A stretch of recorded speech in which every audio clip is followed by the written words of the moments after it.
तो hello guys, a very warm welcome to our YouTube channel science 2.0। भैया मैं मन लेके आ गया हूँ पीरियोडिक टेबल का लेक्चर नंबर 2। लेक्चर नंबर 1 हम लोगों ने ऑलरेडी कंप्लीट कर दिया है। लेक्चर नंबर 1 में हम लोगों ने क्या क्या पढ़ा था, एक बार थोड़ा सा रिवाइंड बटन दबाते हैं और थोड़ा सा मैं रिवीजन करवा के यहाँ से चलता हूँ, है ना। थोड़ा मतलब उतना डिटेल नहीं होगा, थोड़ा रिवीजन के तौर पे शॉर्ट जिसको बोलते हैं, एकदम थोड़े थोड़े भाग मतलब हिस्से में करते हुए निकल चलेंगे। तो हम लोग बात कर रहे थे पीरियोडिक टेबल की, है ना। तो पीरियोडिक टेबल के हम लोगों ने बारे में बात किया था लेक्चर नंबर 1 में। लेक्चर नंबर 1 में पीरियोडिक टेबल के बारे में बताया था कि ये पहले बार जो अटेम्प्ट मारा था इंसान ने कि भैया हम लोग हर एक एलिमेंट को, जो उस वक्त तो मैक्सिमम 63 या 60 एलिमेंट डिस्कवर्ड थे, उस तक हम लोग एक ऐसा क्लासिफाई करेंगे, ऐसा क्लासिफिकेशन देंगे टेबल का, ऐसा मतलब क्लासिफाई करेंगे कि अब पढ़ने में एकदम इजी हो जाए, है ना। तो पीरियोडिक टेबल का यही नीड था, जरूरत पीरियोडिक टेबल का यही था कि भैया कैसे भी आपको इसका नीड,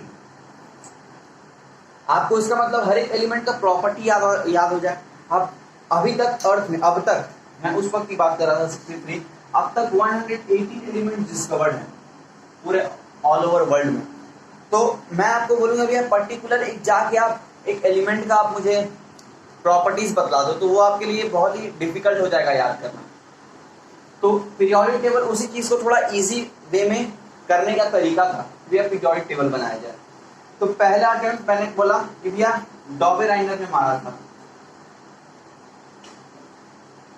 जिन्होंने डॉबेराइनर स्ट्रेट बोल के, उसमें उन्होंने डॉबेराइनर ने क्या बोला है, एक बार तो भैया एक बार डेफिनेशन पढ़ते हैं जिससे आप लोगों को क्लियर हो जाएगा। मैं ओरली पढ़ रहा हूँ, लिखवाऊंगा नहीं क्योंकि लेक्चर नंबर 1 में मैंने लिखवा दिया है।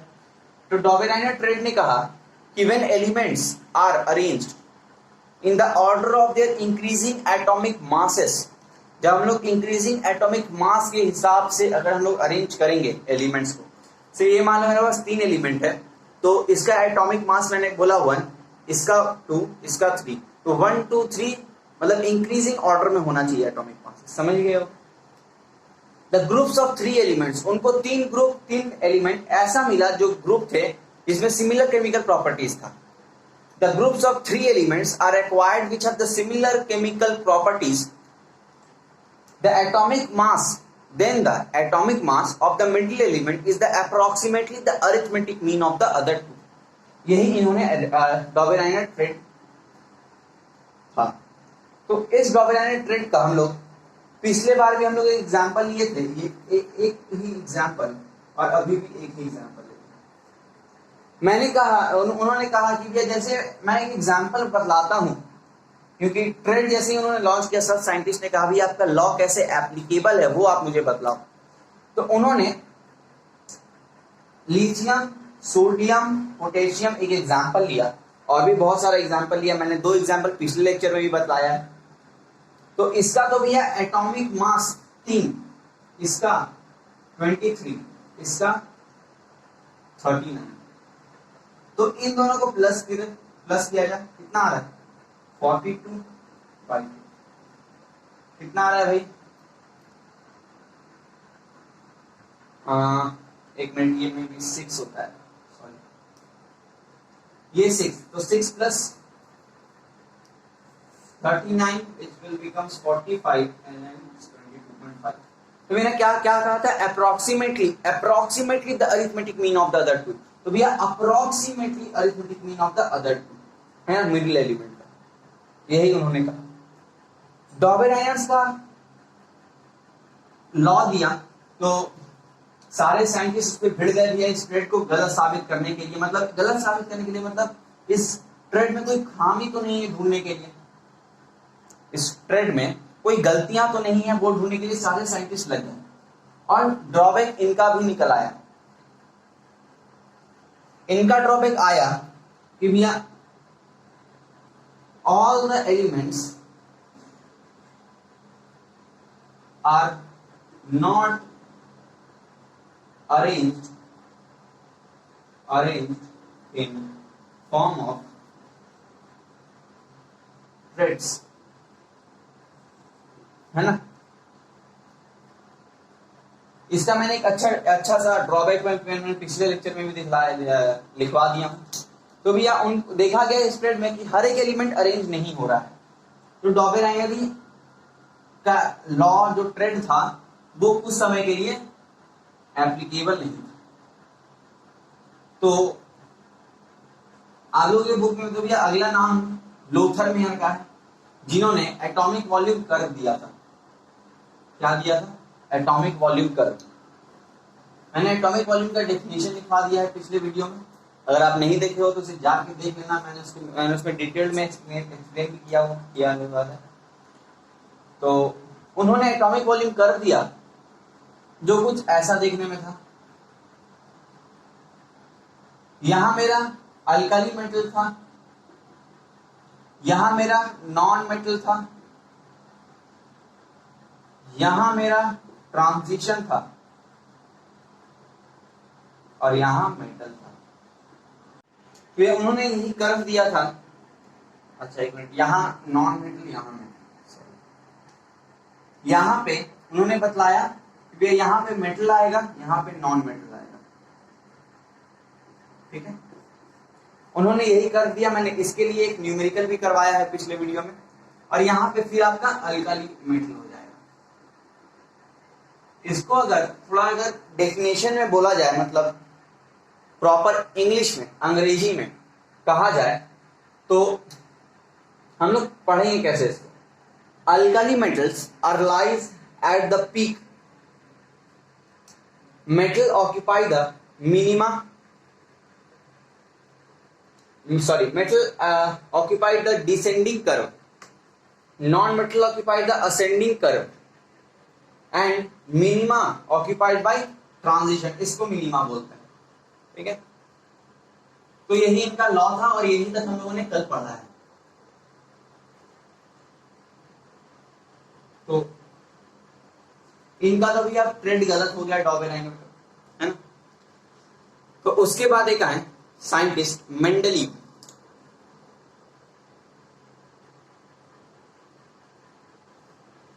जिन्होंने एक पीरियोडिक टेबल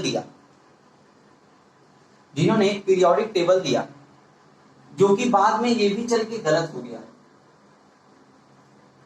मतलब इसका भी ड्रॉबैक निकला। ठीक है, इसका भी ड्रॉबैक निकला, लेकिन इनका रिस्पेक्ट बहुत बढ़ गया, क्योंकि इन्होंने एक अलग नजरिया दिया था क्लासिफिकेशन का, जिससे मॉडर्न पीरियोडिक टेबल, जो हम लोग का मेन पीरियोडिक टेबल है, जो हम लोग अभी पढ़ते हैं, वो थोड़ा क्लासिफाई करने में इजी हो गया, है ना। इनका क्लासिफिकेशन इससे भी ज्यादा बढ़िया था।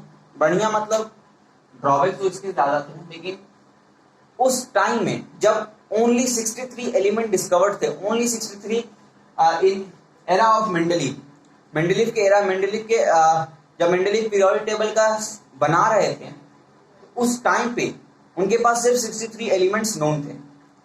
तो उन्होंने मगर 63 एलिमेंट्स अरेंज करके भी उन्होंने बहुत सारा एलिमेंट प्रेडिक्ट कर दिया कि भैया इस जगह ये एलिमेंट फ्यूचर में आने वाला है, और वो आया भी, है ना। जिसकी वजह से इनका पीरियोडिक टेबल बहुत ही बढ़िया था, है ना। इसमें प्रेडिक्शन भी था, इसमें आपको कोई प्रेडिक्शन नहीं मिलेगा, इसमें प्रेडिक्शन था। तो उस टाइम पे इतने नॉलेज में इन्होंने बहुत ज्यादा कमाल का पीरियोडिक टेबल दे दिया।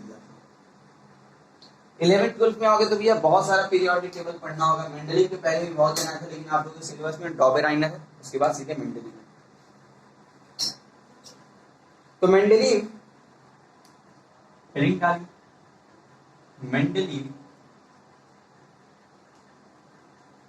Mendeleev's periodic table.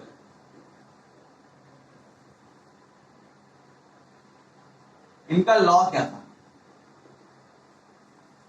इन्होंने कहा कि the physical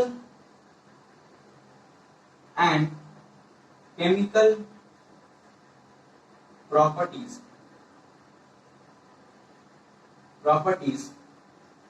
of an elements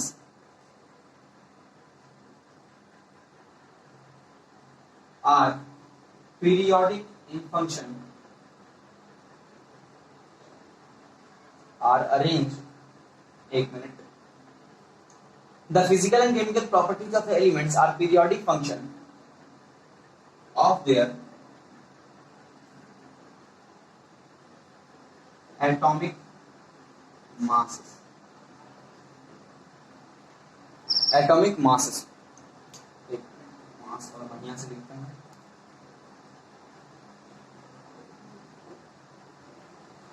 तो उन्होंने कहा कि फिजिकल और केमिकल प्रॉपर्टीज है जो एलिमेंट का आर पीरियोडिक फंक्शन। मैंने पीरियोडिक फंक्शन भी आप लोगों को बतलाया था पिछले लेक्चर में। पीरियोडिक मैं फिर से बता देता हूं। यहाँ पीरियोडिक मतलब होता क्या है, ठीक है। Periodic function of their atomic masses, पहले इसका मतलब समझते हैं और फिर आते हैं।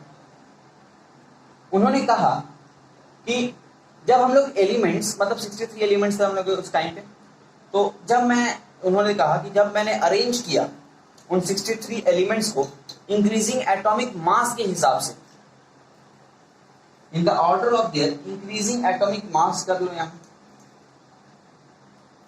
क्या करेगा, increasing atomic mass,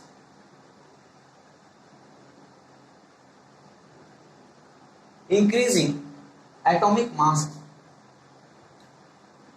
periodic physical और केमिकल प्रॉपर्टीज रिपीट होने लगे हर एक एलिमेंट के बाद। जैसे मान लो, मैं फिर एग्जांपल दे रहा हूं, जैसे कि एक वही वाला एग्जांपल जो मैंने पिछले लेक्चर में दिया था, पीरियोडिक मतलब क्या होता है।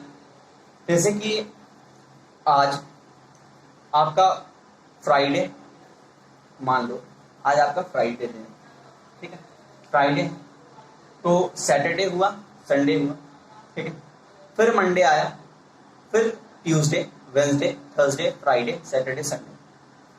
मतलब ये 7 डेज जो है, ये नहीं होता कि भैया हर एक संडे के बाद एक नया दिन आता है ना। हमेशा मंडे, ट्यूसडे, वेडनेसडे, थर्सडे ही रिपीटेडली चलते चला जाता है।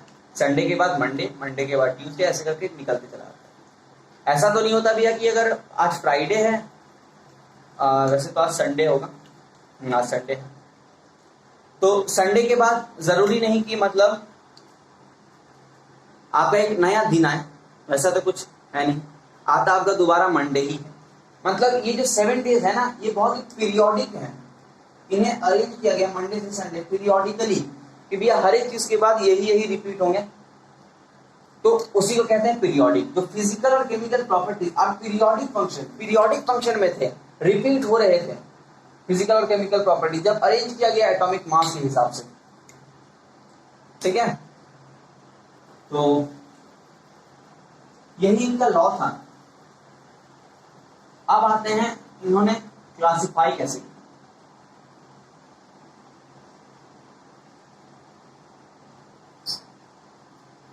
तो मेंडेलीव का हम लोगों ने तो भैया लॉ कर लिया, एक बार क्लासिफिकेशन पे नजर डालते कि भैया वो अरेंज कैसे किए थे, है ना। तो उनके पास उनके पीरियोडिक टेबल में 12 हॉरिजॉन्टल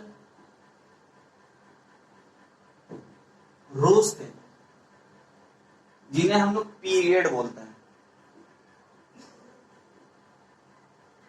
अच्छा, आप यहीं से डेफिनेशन लिख लेना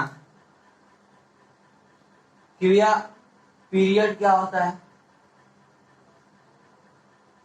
द हॉरिजॉन्टल रोज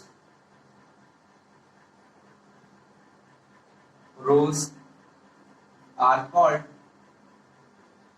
पीरियड। यहां डाल लो in the periodic table, PT लिखना है, आप लोग पीरियोडिक टेबल लिख लेना। उनके पास 12 हॉरिजॉन्टल रोज थे उस पीरियोडिक टेबल में। और अब बात करते हैं ग्रुप।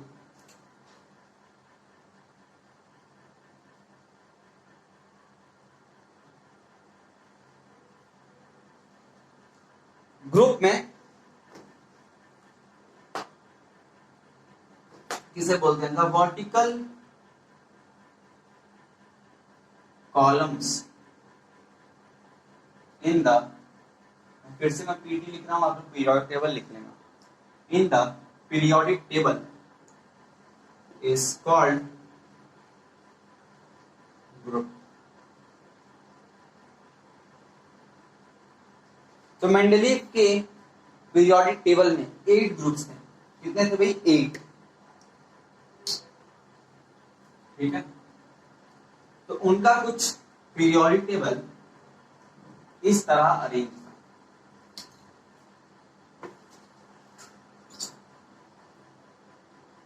उनका पीरियोडिक टेबल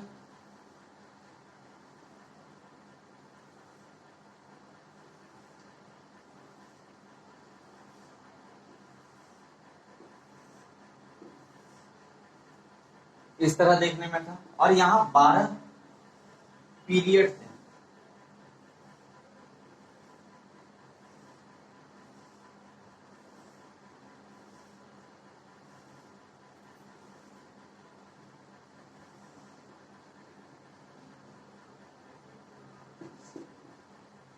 इनके पास 12 रोज थे और 8 ग्रुप्स थे। 12 रोज मतलब पीरियड, इसे बोलते हैं ये जो है इसका ये जो इस तरह चला गया उसको हॉरिजॉन्टल रोज यानी पीरियड, और इसको वर्टिकल कॉलम्स यानी ये आपका क्या हो गया? ग्रुप। ठीक है, तो उन्होंने ग्रुप का नाम दिया। उन्होंने थोड़ा मेंटली आप लोग में डिटेल्ड एक्सप्लेनेशन के साथ है। तो मेंडलीव ने 1A बोला, 2A बोला। एक मिनट, थोड़ा यहां से लिखते हैं। उन्होंने देखना अरेंज कैसे किया है। 1A 2A और यहां लिख दो आप 1B 2B, फिर हुआ आपका 3A। अच्छा, रोमन नंबर में ऐसा 3B 4B, आपका यहाँ 4A, फिर 5A, फिर 6A, इस तरह अरेंज है। तो इनका जो था 5A, फिर 5B, 6A, 7A और यहाँ 6A, सॉरी, फिर यहां भी आपका आया 7A 7B, और ये आपका हो गया 0, इसे हम कहेंगे 0, और ये हो गया आपका 8। ठीक है, इसे सिर्फ उन्होंने 8 कहा, इसे सिर्फ इन्होंने 8 कहा। तो इनका क्लासिफिकेशन देखो, 1 2A 3A, फिर 4A 5A 6B 6A, फिर 1B 1B करते करते करते करते इन्होंने अरेंज किया। ठीक है,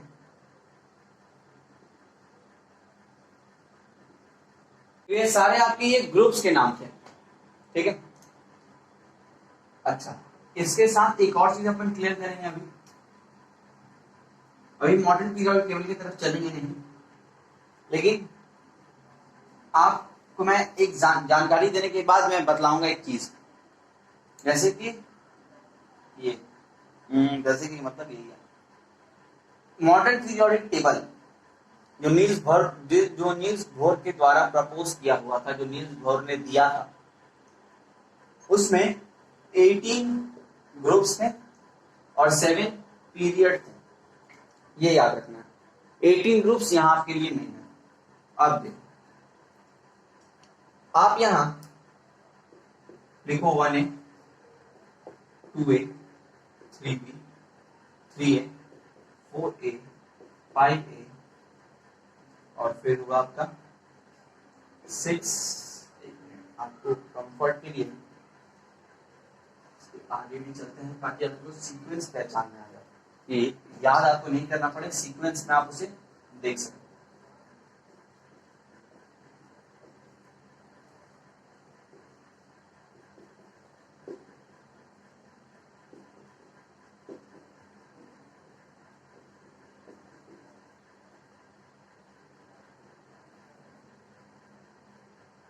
तो भैया अब जो लिखने जा रहा हूं मैं वो मॉडर्न पीरियोडिक टेबल का ग्रुप का नंबर।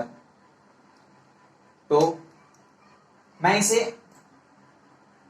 नॉर्मल मैथमेटिकल जो आपका नंबर है मैं उस तरह से मैं आपको दिखलाता हूं। 1 ये ऐसे ही डिनोट किया जाता है, जैसे ये मेरा 1 हुआ, ठीक है, ये मेरा 2, ठीक है, फिर यहां आएंगे अपन 3 4 5 6 7 और ये आपका हो गया 18, कितना हो गया 18,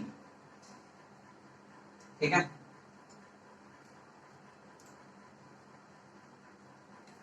अच्छा, इस तरह रेंज हो गया ये। देखो आपको सीक्वेंस पहचान में आना चाहिए, 1 2 फिर नीचे कुदक के हल्का दाहिना, फिर 3 4 5 6 7 8, 7 के बाद 8 नहीं 18 लिखेंगे अपन। और फिर अब देखना 11 12 कैसे है। यहां होगा आपका 11, ये 12, ये 13 14 15 16 17,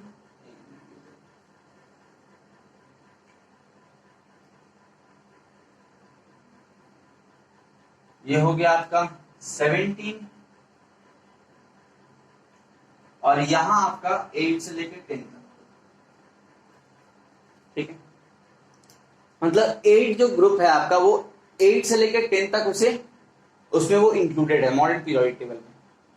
तो 1 2 3 4 5 6 7 8 फिर 11 12 फिर ऊपर जाएंगे। मतलब आपको देखो सीक्वेंस पे जाना चाहिए, 1 2 नीचे आएंगे थोड़ा लाएंगे 3 4 5 6 7 8 आना चाहिए, नहीं हम 18 लिखेंगे, ठीक है। हम जीरो में हमेशा 18 याद कर लेंगे कि जीरो में हमेशा 18 होगा, 18 लिख के फिर वापस आएंगे इसी पे 11 12 करेंगे, फिर ऊपर चल के थोड़ा दाहिना, फिर 12 13 14 15 16 17 और 8 से 10 लास्ट, ठीक है। ये आप टेबल जरूर से ड्रॉ कर लेना, आपसे आपसे पूछेगा ही, एमसीक्यू में मतलब आने का चांसेस है, ठीक है। तो इनका मेंडलिक पीरियोडिक टेबल यही था। अब जानते हैं कि इन्होंने अरेंज कैसे किया, ठीक है।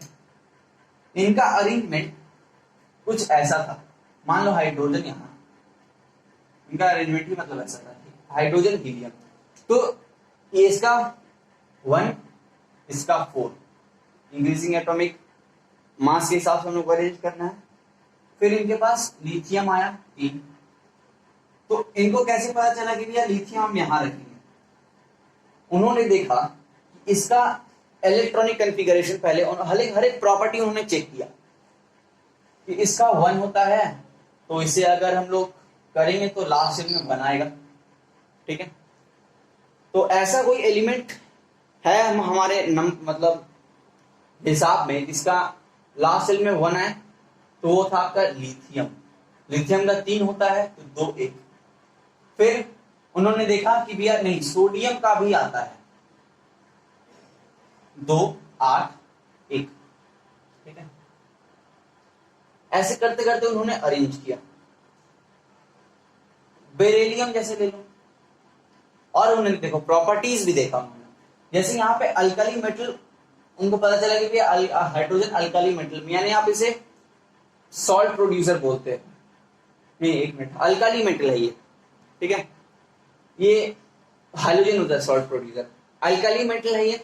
तो उन्होंने देखा अल्कली मेटल, मैं डिटेल में बात करूंगा जब मैं मॉडर्न पीरियोडिक टेबल पढ़ाऊंगा, उसमें मेन काम है आपको अल्कली मेटल का। तो उन्होंने देखा अल्कली मेटल इस तरफ अरेंज हो रहा है, तो हर एक अल्कली मेटल अरेंज कर देते हैं यहाँ पे जितने अल्कली मेटल, ठीक है। उन्होंने बेरिलियम देखा, बोरॉन देखा, कार्बन देखा, नाइट्रोजन देखा, ऑक्सीजन देखा, फ्लोरीन देखा, फिर नियॉन देखा, ठीक है, कि भैया ये कुछ ऐसा अरेंज हो रहा है। ऐसा हीलियम का एग्जांपल लेते हैं, तो 2 इसका इलेक्ट्रॉन होता है, देखो लास्ट सेल एकदम फुलफिल है, इसका भी देखो 2 8 है ना, फिर फुलफिल हो गया, लास्ट में तो 8 ही रहता है। फिर इन्होंने आर्गन देखा इसके बाद, तो 2 8, आर्गन 18 होता है, 2 8 8 जो आपका फुलफिल था, है ना, जो आपका पूरी तरह फुलफिल हो गया था। तो इस तरह उन्होंने सिस्टमेटिकली अरेंज करके देखा क्योंकि हर एक जगह रिपीट हो रहा है। इनका ड्रॉबैक्स देखते हैं और फिर एक बार आएंगे इनका टेबल। पहले यूजफुलनेस लिखते हैं, हेडिंग डाल लीजिए usefulness of modern periodic, usefulness of Mendeleev's periodic table.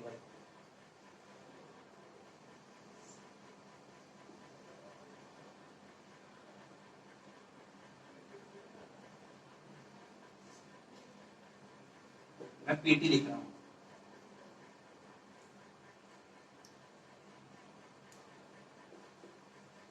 One डाल लीजिए और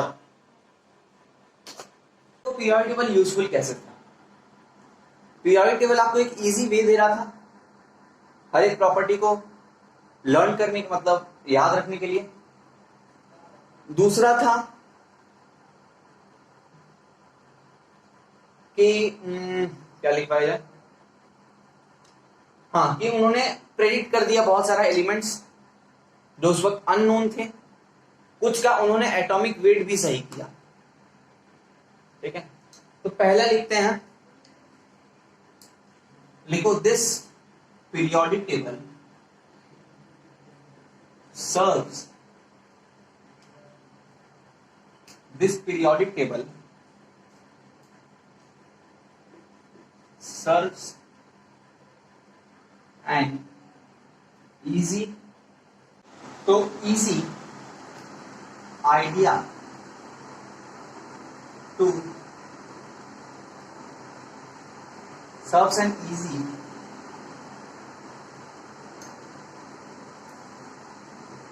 idea to learn the nature of the elements and their properties.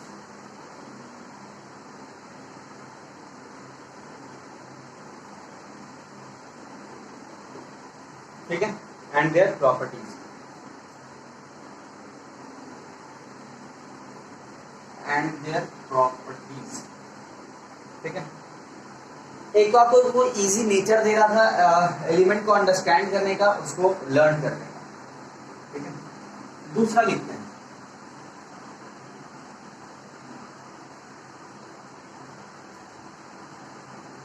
Correction of some doubtful atomic mass, atomic mass. Example में लिख दो beryllium. ठीक है, तो उन्होंने बेरिलियम का, बेरिलियम और एक एलिमेंट था उसका, मतलब मेनली एग्जाम्पल आपसे यही पूछेगा। ठीक है, ऐसे आप यहां बगल में लिख सकते हो IN। तो इन दो एलिमेंट का उन्होंने करेक्ट किया एटॉमिक मास, जो पहले धारणा था। अच्छा, इन्होंने करेक्ट देखो कैसे किया। इन्होंने जब बेरिलियम और बेरिलियम को जब उन्होंने अरेंज किया, मैं बेरिलियम का एग्जांपल लेता हूं। बेरिलियम को अरेंज किया तो उन्होंने देखा कि बेरिलियम कुछ आगे शिफ्ट हो रहा है उसके प्रॉपर्टी से। जैसे उसका प्रॉपर्टी लिथियम के बाद आने वाला था, लेकिन वो बोरॉन की जगह जा रहा था। ठीक है, तो उन्होंने बिना कुछ सोचे समझे बेरिलियम को यहां रख दिया। कहा कि भैया बेरिलियम का जो एटॉमिक मास है वो गलत है, और उन्होंने कैलकुलेट करके दिया बेरिलियम का एटॉमिक मास, जो कि मोस्ट अप्रॉक्स 9 था। और फिर अब तीसरा देखते हैं, 3 आपसे ही पूछेगा और 3 आपको ही लर्न करना है। प्रेडिक्शन ऑफ सम अनडिस्कवर्ड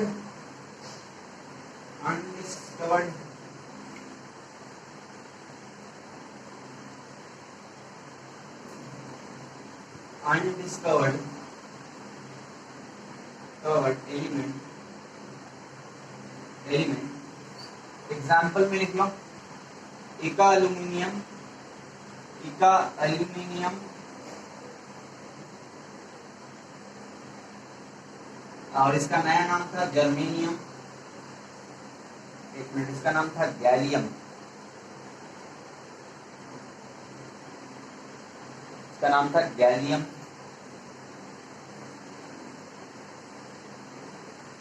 और नया और एक था इका सिलिकॉन जिसका नाम था जर्मेनियम। तो इसे आप लिख लो क्योंकि आपसे पूछेगा कि what is the name of इका एल्यूमिनियम। इन्होंने देखो इसका प्रेडिक्शन कैसे किया, ठीक है। तो गैलियम के बाद उन्होंने देखा कि ऐसा एलिमेंट आ रहा था कि जिसका प्रॉपर्टी एल्युमिनियम वाले रो के संग नहीं मिल रहा था, उसके बाद वाले के संग मिल रहा था। तो उन्होंने उस जगह को खाली छोड़ दिया, कहा कि ऐसा कोई बाद में फ्यूचर में चल के ऐसा एलिमेंट आएगा जो इस जगह को फुलफिल करेगा। तो उन्होंने प्रॉपर्टीज को देख के एक अंदाज मारा कि भैया कुछ ऐसा हम लोग प्रेडिक्ट कर सकते हैं, और ऐसा हुआ भी, जिसका नाम इका एल्युमिनियम। उन्होंने कहा कि सब इका एल्युमिनियम कहेंगे, जिसका प्रॉपर्टी एल्युमिनियम के साथ मिलता था उसको हम लोग इका एल्युमिनियम बोलेंगे, और जो सिलिकॉन के साथ था जहाँ पे उन्होंने खाली डब्बा छोड़ा था उसको इका सिलिकॉन कहेंगे। लास्ट में ये बाद में डिस्कवर्ड हुआ कि भैया इका एल्युमिनियम जो था एलिमेंट उसका नाम गैलियम था, गैलियम बना, और इका सिलिकॉन का जर्मेनियम बना। तो यही यूजफुलनेस, तीन यूजफुलनेस, ये बहुत ही बढ़िया यूजफुलनेस है, ठीक है।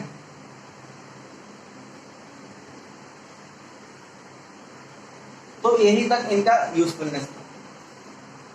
तो अगले लेक्चर में हम लोग करेंगे इनका ड्रॉबैक्स, कि भैया क्या ड्रॉबैक्स था कि जरूरत पड़ा मॉडर्न पीरियोडिक टेबल को आने का, क्या जरूरत पड़ा कि भैया मॉडर्न पीरियोडिक टेबल बनाने की कोशिश हुई, नहीं तो भैया मेंटली से ही हम लोग कर लेते हैं। जब इतना अच्छा यूजफुलनेस है तो क्यों आया मॉडर्न, है ना। तो उसका ड्रॉबैक देखेंगे और फिर मॉडर्न की तरफ मूव करेंगे।